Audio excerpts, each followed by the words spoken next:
मथां छा लिखी छा लिखां छा लिखी छा लिखां सिंध मुंहिंजी दुनिया जा सिंधियो हिक मुठ थी सिंध बचायो। सिंध मुंहिंजी अमा सूंह तुंहिंजी मथां छा लिखां सिंध जो क़ौमी आवाज़ radio voice of Sindh London.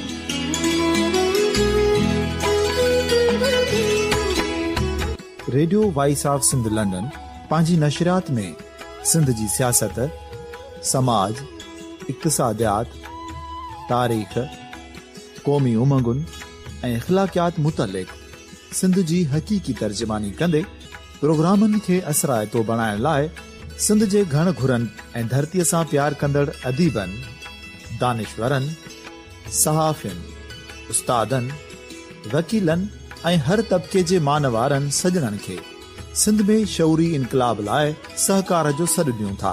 अचो त गॾिजी सूफ़ियुनि ऐं संतनि वारी सिंध जो ओज हिकु मुठ थी वरी वापसि आणण वारे सफ़र जा साथारी बणिजऊं।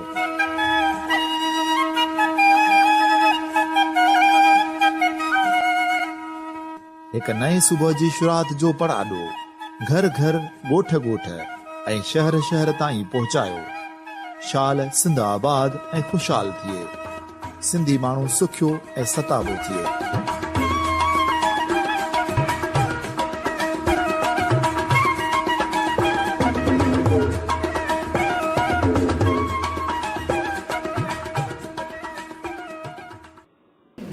चनाइन त जंहिं वक़्तु घुरायो त हलिया ईंदासीं, जंहिं वक़्तु घुरायो त हलिया ईंदासीं, महफ़िल खे मचायो त हलिया ईंदासीं।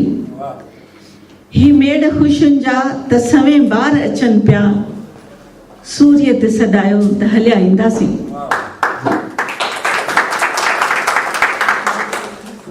तक़रीब जो आगाज़ कयूं था लाखीणे लतीफ़ भिट धणीअ जे शेर सां त जे तूं बेतबाई, जे तूं बेतबाई से आयतूं आहिनि, जे तूं बेतबाई से आयतूं आहिनि, नियो मन लाइन पिरिया संदे पार ॾे।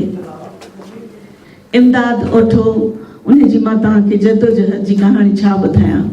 हू पंहिंजे ज़ात में हिकु मुकमिल कहाणी आहे, हिकु मुकमिल किताबु आहे।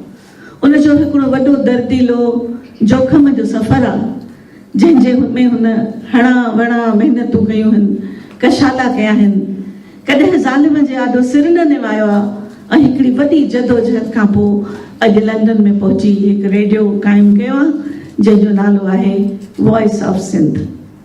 वॉइस ऑफ सिंध जा अॼु अल्हम्दुलिल्लाह 6 साल पूरा थिया आहिनि। नंढड़ो अबहम ॿार वॾो थी 6 सालनि जो थियो आहे। पर हिकिड़ी ॿी ख़ुशख़बरी तव्हांखे ॿुधायां त अॼु रेडियो वॉइस ऑफ सिंध सां गॾु अदा इमदाद जी बि बर्थडे आहे। जनम ॾींहं जो लखे मुबारक।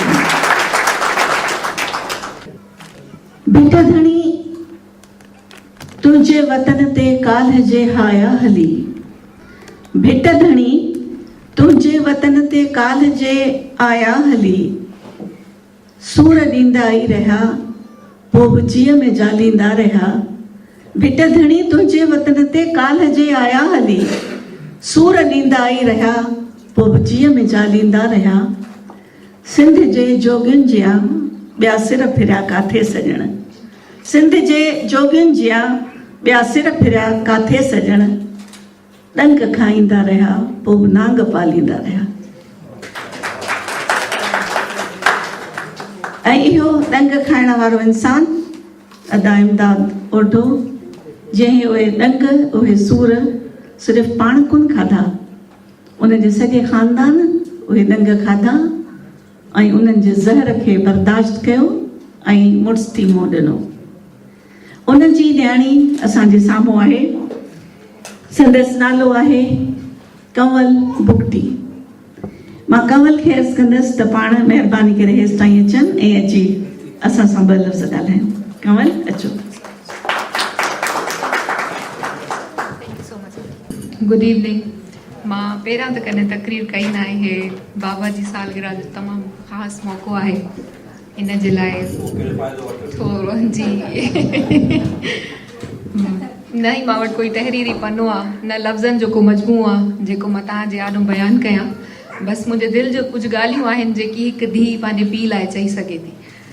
त बचपन खां ई मां बाबा खे ईअं ई सदाईं महिनत कंदे तमामु शफ़ीक़ नेक दिलि इंसान, इहे बि अञा लफ़्ज़ कुझु न आहिनि जेतिरो प्यारु जेतिरी सचाई ईमानदारी सां असांखे पालियो अथई, सॼी सिंध जी ख़िदमत कई अथई। पहिरियां अवामी आवाज़, पहिरियां सिंध सुजाॻ, पोइ अवामी आवाज़, वरी पोइ सोब अख़बार, पोइ उहो सभु कुझु छॾे वरी हेॾे अचणु त सभिनी इहो सोचियो त इमदाद ॾी ओॾो बसि हाणे UK शिफ्ट थी वियो आहे त बसि हाणे जेको आहे हुनजे आराम जो वक़्तु आहे, मगर ईअं न थियो ईअं न थियो। लेकिन बाबा जी शायदि उहो चवंदा आहिनि न जेकी अमड़ सुती ॾींदी आहे, उन सुती में ई का अहिड़ी शइ आहे त जेसि ताईं मां जीअरो आहियां मुंहिंजो हिकु हिकु साह आख़िरी साह ताईं मां सिंध जी ख़िदमत कंदुसि। त उहो ई वाक़ई मां इन शइ जो सलाम पंहिंजी ॾाॾी खे ॾींदसि, अमा बीबी खे, त एॾो सदोरो पुटु, मूंखे बि अलाह साईं ॿ पुटड़ा ॾिना आहिनि। मुंहिंजी हमेशह इहा ई दुआ हूंदी त मुंहिंजा ॿई पुटड़ा मुंहिंजे बाबा जहिड़ा थियनि। जेके इंसान पंहिंजे क़ौम पंहिंजे माण्हुनि सां सचा हूंदा आहिनि से ई कामयाबु हूंदा आहिनि। पैसो कमाइण ई सभु कुझु न हूंदो आहे अदा, लेकिन नालो ठाहिणु, माण्हुनि जी दिलनि में जाइ करणु, ही हिकु वॾी शइ आहे। उहो सभु कोई न करे सघंदो आहे की अलाह साईं कंहिं ख़ासि माण्हुनि खे मुंतख़िब कंदो आहे इन सभिनी शयुनि जे लाइ, ऐं मुंहिंजो बाबा हुन मां हिकु आहे। तमामु घणो प्यारु तव्हां सभिनी मां मिलियो अथसि। किताब हिते अची पंहिंजी ज़िंदगी ते किताब लिखियईं, उहा तमामु घणी कामयाबु थी ऐं तव्हां सभिनी जे आॾो आई।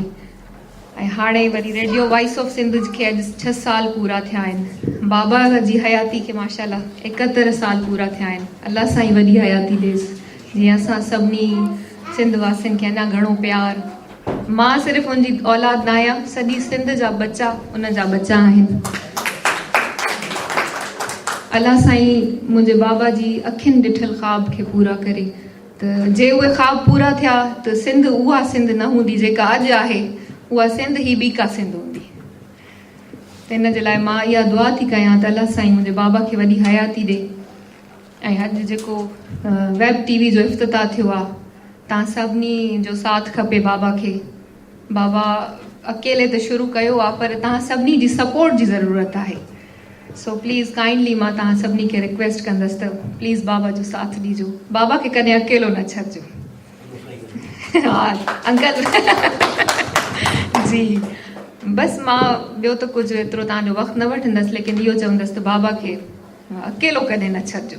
असां सभु उन जा बच्चा आहियूं, पंहिंजे पीउ माउ वांगुरु इन्हनि खे हमेशह पाण सां गॾु रखिजो। अदा महिरबानी।